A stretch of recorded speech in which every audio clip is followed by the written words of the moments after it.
Nuestro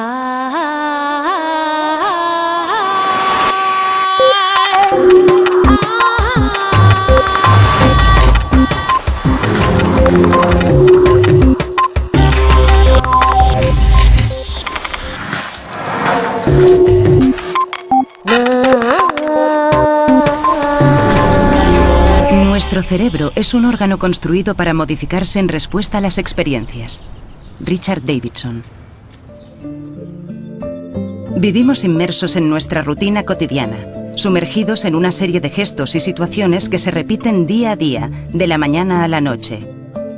Pero en realidad, de lo que rara vez somos conscientes es de que estamos programados, más que cualquier otro animal, para cambiar, para aprender y para dejar que nuestro entorno moldee el sustrato de nuestros pensamientos, el cerebro.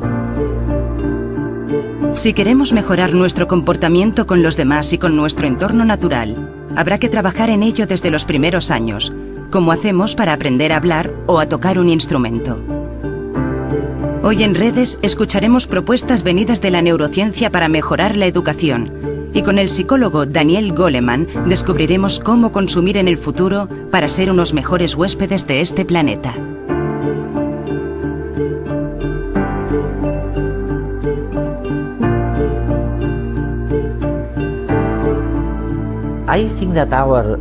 Creo que nuestros telespectadores nos agradecerían que les resumamos lo que esperamos de la inteligencia social y emocional aplicada a las escuelas, a los niños, a la infancia, en pocas palabras. ¿Qué significa en unas pocas palabras? ¿Cuál es la verdadera revolución de este cambio? Ha sido uno de los grandes investigadores que ha aplicado esta práctica en los Estados Unidos. ¿Qué significa todo eso? El tipo de habilidades de las que hablamos incluyen habilidades para aprender a dominar las emociones, en concreto la capacidad de controlar las emociones negativas, para que cuando ocurre una adversidad, éstas no persistan más de lo necesario. Las personas, y los niños concretamente, pueden aprender a disipar estas emociones negativas para volver al estado inicial. Es algo muy importante, porque cuando las emociones perturbadoras se producen en la mente, interfieren con la capacidad de aprender de los niños. Por consiguiente, la habilidad de controlar las emociones es crucial para ayudar a que los niños aprendan mejor. Otra habilidad consiste en aprender a prestar atención de una manera mejor. Aprender a concentrarse. Lo más importante que hemos aprendido sobre el cerebro en la última década es que es el órgano que está construido para cambiar como respuesta a la experiencia. Es el responsable del aprendizaje. Y sabemos que el cerebro, especialmente al principio de nuestra vida, es mucho más susceptible a cualquier influencia de lo que será más tarde. De modo que realmente lo que está sugiriendo es que podemos gestionar las emociones. Otra cosa importante sería aceptar que realmente nuestro cerebro puede cambiar, puede aprender. Y esto es difícil, porque normalmente para aprender tienes que estar dispuesto a cambiar de opinión. Y las personas no aceptan fácilmente cambiar de opinión. Bueno, una de las consideraciones importantes es que el cerebro siempre está cambiando. Tanto si nos gusta como si no. Tanto si pretendemos que cambie como si no. A todos nos influye el entorno, la cultura, el contexto en el que residimos, el tipo de educación que recibimos. Nuestra biología también. Y nuestra biología. Todas esas cosas nos influyen, pero el cerebro está cambiando constantemente. Y lo que este trabajo sugiere es que podemos responsabilizarnos más de nuestro propio cerebro. Y podemos desarrollar condiciones más positivas que permitirán que cambie de maneras que resulten más beneficiosas.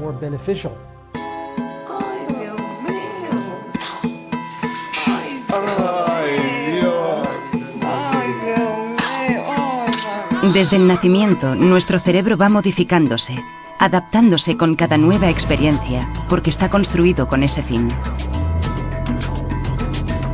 Cada evento, cada suceso bueno y malo, va dejando su huella en el cerebro, creando a su paso un camino neuronal. Puede que ello nos haga sentir víctimas de nuestro pasado, el cual ha trazado caminos neuronales demasiado trillados, demasiado hondos, que nos hacen reaccionar automáticamente. Sin embargo, lo que realmente supone es que somos los dueños y responsables de nuestra vida y nuestra mente. Dado que la mente es maleable y la plasticidad cerebral algo aceptado y demostrado, por la misma razón, cualquier cambio en la conducta afectará a nuestro cerebro, modificando su función y, por último, su estructura. Si optamos conscientemente por promover cambios positivos en nuestro cerebro, cultivando hábitos sociales y emocionales apropiados en nosotros y en nuestros hijos, podremos aprender a regular mejor nuestras emociones. Lo que significa no permanecer en las emociones negativas más allá de lo que es sano y saludable, y fomentar las positivas, como la empatía, la compasión y la cooperación. Cualidades que, si antes eran entendidas como dones personales, ahora, según esta perspectiva, pueden verse como habilidades adquiribles por todo el mundo con el entrenamiento adecuado. ¿Habéis podido evaluar o examinar alguna de estas experiencias educativas, algunas de estas reformas? Hemos trabajado en el laboratorio analizando tipos de intervenciones muy específicas que se pueden diseñar. Por ejemplo, para aumentar la cooperación y la compasión y el altruismo. Y luego hemos estudiado la manera en la que esto cambia el cerebro durante la adolescencia. Y resulta que con solamente 2 semanas de entrenamiento... 2 semanas. 2 semanas en la que se practica 30 minutos al día. Pues bien, con esto basta para poder detectar cambios que suceden en el cerebro tras solamente 2 semanas. ¿Y te refieres a asuntos como el altruismo, nada menos, y la compasión? Hay cambios específicos en el cerebro que están asociados con los cambios en el altruismo y que se pueden medir conductualmente. Y todo lo que sabemos sobre el cerebro nos indica que cuanto antes se realice la intervención, tanto mejor, porque habrá más probabilidades de que sus consecuencias persistan durante un periodo de tiempo más largo. Y para este asunto de enseñar más altruismo, menos violencia, más empatía, ¿a qué edad crees que es más efectivo? Basándome en lo que sabemos sobre el cerebro, las intervenciones que se producen antes de la adolescencia tienen un impacto mucho más duradero que las que se producen después de la adolescencia. Sabemos, por ejemplo, que una de las partes más críticas del cerebro a la hora de controlar las emociones es la corteza prefrontal, una región situada en la parte delantera del cerebro. Y sigue desarrollándose hasta un poco después de la adolescencia, hasta los 20 años aproximadamente. 20, 25 años. Sí. De manera que las intervenciones que se produzcan antes de eso serán más útiles. Además, es muy probable que haya una gran transición entre los 5 y los 7 años de edad en los humanos. Hay muchos motivos para creer también que las intervenciones que se hagan antes de esa transición serán especialmente eficaces a la hora de sentar las bases con habilidades que, si persisten, permitirán otras habilidades que se asienten en ellas. Es como una especie de andamiaje. Hay una necesidad acuciante de investigar más en este campo, porque apenas se han realizado estudios sobre la influencia del aprendizaje social y emocional en el cerebro.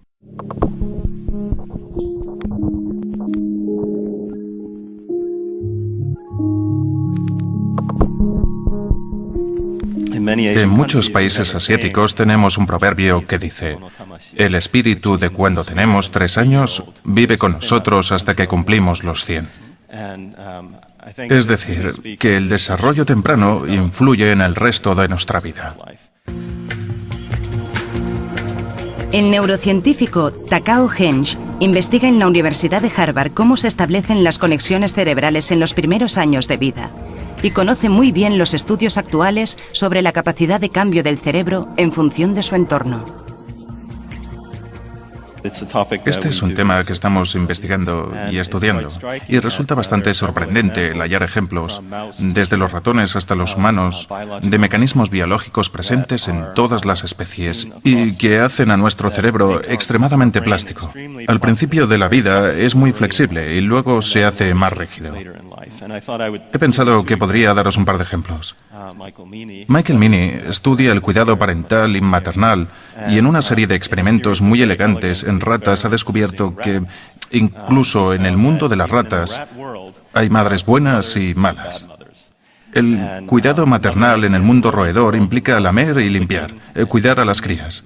Y esto es algo que se puede cuantificar. Michael ha demostrado que desde el principio, si una ratita hembra nace de una madre poco cariñosa y recibe poca atención, cuando crezca será una mala madre, además de sufrir otros déficits cognitivos en el aprendizaje y la memoria, por ejemplo. Y hay una base molecular bioquímica muy buena para esto en el cerebro. Pero lo asombroso de su trabajo es la idea que tuvo. Las crías de rata que habían nacido de una mala madre las dio de acogida a una buena madre, una que las lamiera y aseara mucho. Y resulta que, en este caso, incluso las ratitas que estaban genéticamente predispuestas a ser malas madres en el futuro, modificaron su conducta. Si habían recibido los cuidados de una buena madre adoptiva, las ratitas crecían y se convertían en buenas madres que lamían y acicalaban mucho a sus crías.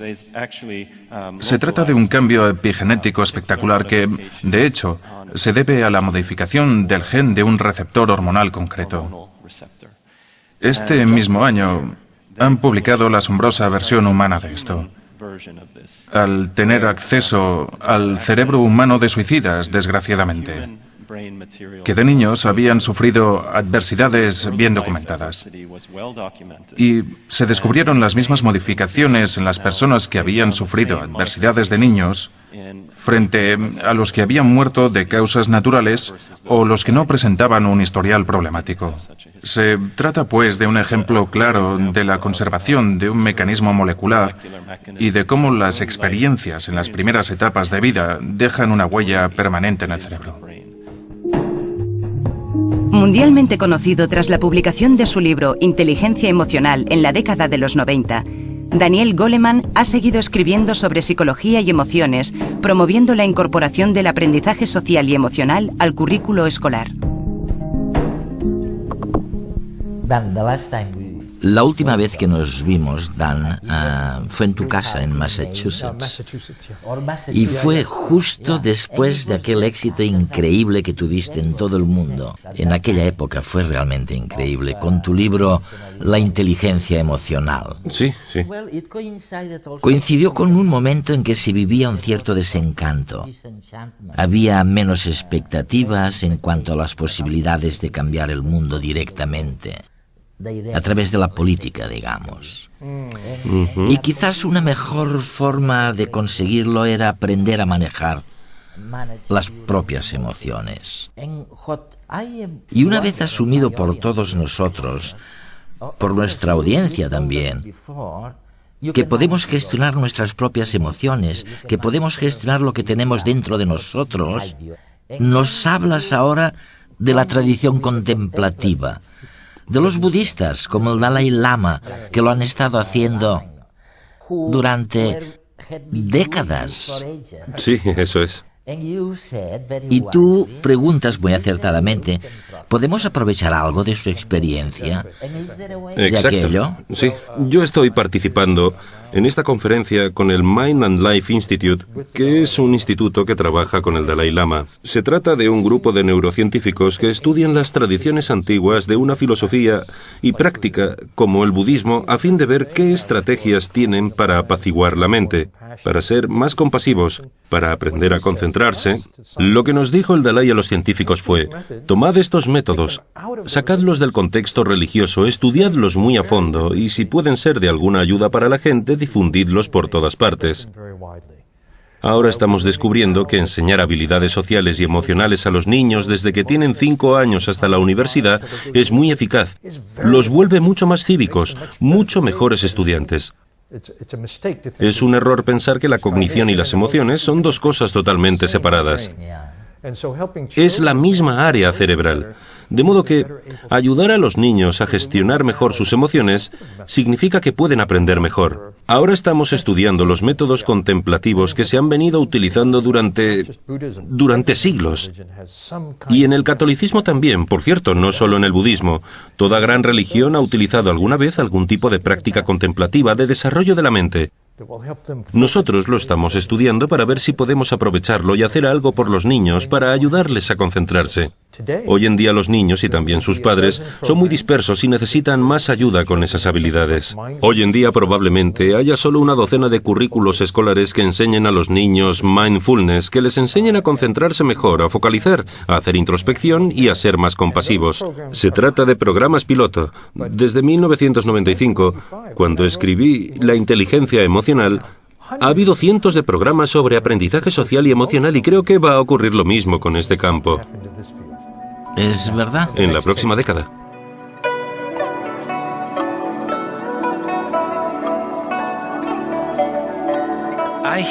Una y otra vez se nos dice que la noción de entrenamiento mental, de práctica mental, de cultivar las cualidades humanas, a veces no es siquiera políticamente correcta.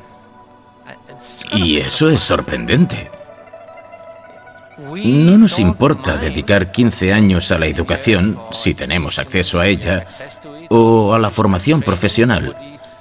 Nadie espera montar en bicicleta o jugar al ajedrez o tocar el piano sin un mínimo de disciplina y práctica. Sin embargo, a la que hablamos de entrenamiento mental lo equiparamos al lavado de cerebro. Es muy extraño. ¿Qué es la libertad? ¿Acaso no es la sensación de tener cierto control sobre la propia vida? De modo que el control sobre nuestra vida es casi equivalente a la libertad. Control no significa restricción. El entrenamiento mental no es más que poseer cierto control sobre la propia mente. Tu mente puede ser tu mejor amigo o tu peor enemigo. Y la idea de que todo lo demás en la vida llega con esfuerzo, con una exposición continua, y que la única cosa que se perfeccionará por sí sola es el amor y la amabilidad, la compasión, la apertura de miras, la libertad interior, simplemente porque así lo deseamos, me parece una tontería colosal. No funciona así. Curiosamente, en lo referente a las emociones primarias y destructivas, es interesante constatar que no necesitamos un propulsor de la ira, un amplificador de los celos o un repetidor de la codicia. Pero sí parece que necesitamos cultivar en cierta manera la compasión y el altruismo sobre la base de la razón, de la comprensión. Y tenemos el potencial para ello. Todos lo tenemos. Del mismo modo que cualquiera tiene el potencial de correr un maratón. Pero si no entrena, no lo conseguirá. Básicamente, la idea es utilizar el potencial para conseguir una habilidad óptima. Por eso, el entrenamiento mental se podría llamar, para aquellos a quienes no les gusta esa expresión, gimnasia para la compasión. O qué sé yo, cultivar las cualidades humanas básicas.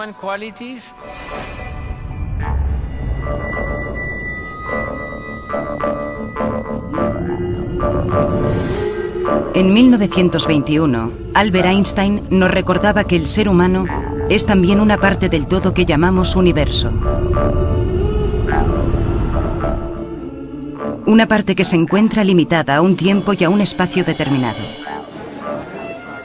Es decir, que nacemos en un momento determinado y morimos en otro. Lo que ocurre en medio es a lo que llamamos vida, y que nacemos en un lugar preciso que determinará lo que será nuestra historia personal. Dice que el hombre se experimenta a sí mismo, a sus pensamientos y a sus sentimientos, como si él fuera algo separado del resto del mundo, separado de los demás. Es como si su conciencia le hubiera hecho la jugarreta de crear una ilusión óptica de sí mismo y viviera inmersa en ella. Esa ilusión al final se acaba convirtiendo en algo así como una prisión, ya que nos restringe a la hora de entender el mundo que nos rodea y desenvolvernos en él. Nos limita a que vivamos solo unos pocos deseos personales que en gran medida dependen del entorno y la época en que nacimos, olvidando que podemos dar cabida en nuestra mente a otras muchas posibilidades. Esta ilusión también confina nuestro amor a unas pocas personas de nuestro entorno por las que sentimos afecto, como si el resto del mundo no existiera.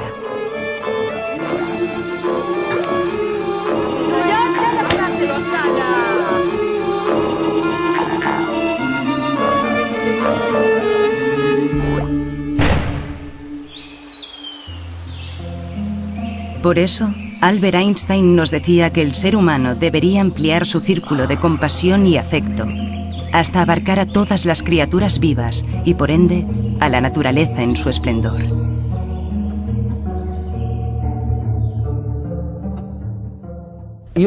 Recientemente has presentado otra idea nueva. Iba a decir que se trata de una idea tan utópica como lo fue en su día la inteligencia emocional. Hablas ahora de la inteligencia ecológica. Es fantástico porque una de las cosas que se aprenden leyendo tu maravilloso libro, estoy seguro de que también va a convertirse en un bestseller mundial, es cuando dices que el cerebro no sabe nada del mundo moderno. Es así como empiezas. Y es verdad que cuando el maquillador nos iba a poner la crema en la cara, tú has preguntado por el ciclo de vida de este producto en concreto. ¿Cuál es el ciclo de vida? Lo que quería saber concretamente es qué sustancias químicas se han utilizado para hacer la crema. Si te fijas en el champú que utilizas, si constan los ingredientes, verás que pueden haber utilizado hasta 50 ingredientes para fabricar un champú, y cada uno es una sustancia química distinta. Hoy en día puedes mirar esa lista y los estudios médicos y descubrir que un componente puede provocar cáncer en ratones, otro provocar asma, etc. Y en eso consiste esta nueva ciencia. De una lista de 100 champúes te puede indicar cuál es más seguro y cuál es más peligroso. Esta información es nueva y es muy poderosa. Puede hacer lo mismo con todo lo que compramos, con cualquier artículo del supermercado. Un detergente, un juguete infantil, la ropa que llevamos. Todo tiene su historia y existe una ciencia nueva que toma cualquier objeto, cualquier producto y que, desde el primer minuto de obtención del material, de su fabricación y transporte, miden con suma precisión el impacto que tiene en el entorno, el grado de toxicidad para el agua y el suelo, para nuestra propia salud, para las personas que los han fabricado, para nuestros hijos cuando los traemos a casa, y les dan una puntuación basada en datos científicos. Ahora podemos encontrar esas puntuaciones en las tiendas. De hecho, la principal cadena de supermercados de Estados Unidos dice que lo va a hacer dentro de 2 semanas. Van a pedir a todos sus fabricantes que les proporcionen información sobre sus productos. Van a analizar los datos matemáticamente y van a darle a cada producto una puntuación para que puedas estar informado no solo del precio del producto, sino también de su nivel de seguridad, de su impacto sobre el planeta y de otras características. Es lo que llamamos tecnología disruptiva, porque cambia las reglas del juego. Significa que tú y yo, cuando vayamos de compras, podremos mirar si algo es tóxico, si es bueno o malo para el planeta, y así podremos elegir mejor. Cuanto más lo hagamos, O sea que los productores tendrán... habrá un cambio en la cuota de mercado. ¿Esto es popular ahora? ¿No lo es? Si el productor en cuestión quiere sobrevivir, tendrá que ver qué puede hacer para mejorar el planeta, poner menos venenos en sus productos, etc. Así que lo que se crea es una fuerza de mercado que hará que los fabricantes estén constantemente mejorando sus productos para seguir siendo competitivos. El mundo de la abundancia material en el que nos hallamos inmersos tiene un precio muy alto que no se refleja en la etiqueta, por muy verde que ésta sea. Derrochamos, acumulamos y tiramos permanentemente. Ignoramos las consecuencias de la cadena de producción que tiene lugar para satisfacer los objetos de nuestras necesidades y caprichos. Una historia que comienza por los productos químicos de los que proceden los objetos consumidos, sigue por las condiciones de los que los fabrican, lejos, muy lejos de nosotros, su transporte, nuestro uso y lo que ocurre una vez las tiramos. Así, inconscientemente, estamos siendo víctimas de productos que un día fueron más beneficiosos que perjudiciales, pero que en el equilibrio actual resultan muy dañinos. Las bolsas de plástico que utilizamos en la compra, se estima, tardan en descomponerse entre 500 y 1000 años, pero las de papel consumen en su fabricación más energía que las otras y contaminan más agua. Los productos volátiles de la pintura fresca y las cortinas de plástico del baño son sustancias peligrosas que forman parte de la sopa química que hemos cocinado y en la que estamos imbuidos, ignorantes de todo ello. Los productos verdes a veces solo tienen de verde el nombre, gracias al marketing que potencia una de sus cualidades, sin considerar, por ejemplo, lo que supone el transporte de ese producto hasta la tienda en cuanto a emisiones de CO2. Riesgos que nuestro cerebro no registra, adaptado a otros mucho más ancestrales.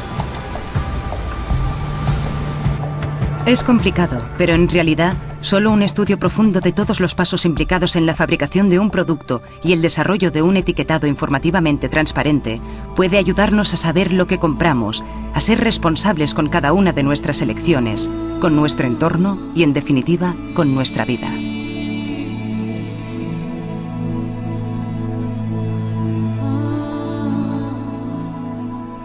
¿Cuántos años hace que publicaste La inteligencia emocional? En 1995. En 1995, o sea, 15 años. Recuerdo que después de leer tu libro, me pregunté cómo podía ser que nunca me hubiese planteado esas cosas. Y ahora que te oigo hablar de inteligencia ecológica... Sí, parece obvio, ¿eh? Parece evidente, ¿no? Sí, no nos habíamos dado cuenta. Ahora está ocurriendo y van a cambiar las cosas. Si conoces a algún fabricante o minorista, deberían tener en cuenta todo esto porque va a cambiar drásticamente la forma de funcionar el mercado. Y si quieren sobrevivir tendrán que adelantarse a todos estos cambios. Lo que resulta más fabuloso de todo eso es que no es culpa de las multinacionales, ni siquiera de los gobiernos. Es nuestra ignorancia. Eso es nuestra ignorancia, pero también el que la ciencia no estuviera ahí. Todo lo que utilizamos hoy en día, la forma de fabricar, las sustancias químicas que utilizamos, todo eso se desarrolló en una época en que no conocíamos sus efectos. Ahora tenemos una nueva ciencia, una nueva lupa que enfoca los productos y nos dice con gran precisión cuáles son sus efectos. Pero además es una inmensa oportunidad empresarial. Tenemos que reinventarlo todo, tenemos que replanteárnoslo todo para reducir el impacto negativo sobre el planeta y sobre nosotros mismos. La religión indígena de los japoneses, el sintoísmo, respeta la naturaleza y los árboles. Y los indígenas americanos también hablaban de la tierra como la madre tierra, ¿no? Creo que esa tradición o concepto tiene muchísima relevancia en los tiempos modernos. A veces la ciencia y la tecnología generan la creencia o la confianza en que nosotros, los seres humanos, podemos controlar la naturaleza. Pero si miramos al mundo en su conjunto, no podemos controlarlo. Como con el calentamiento global, realmente deberíamos preocuparnos de la naturaleza y respetarla. En último término, somos una proyección de la naturaleza. ¿Acaso hay algo más necesario que una sociedad más altruista? Mathieu Ricard.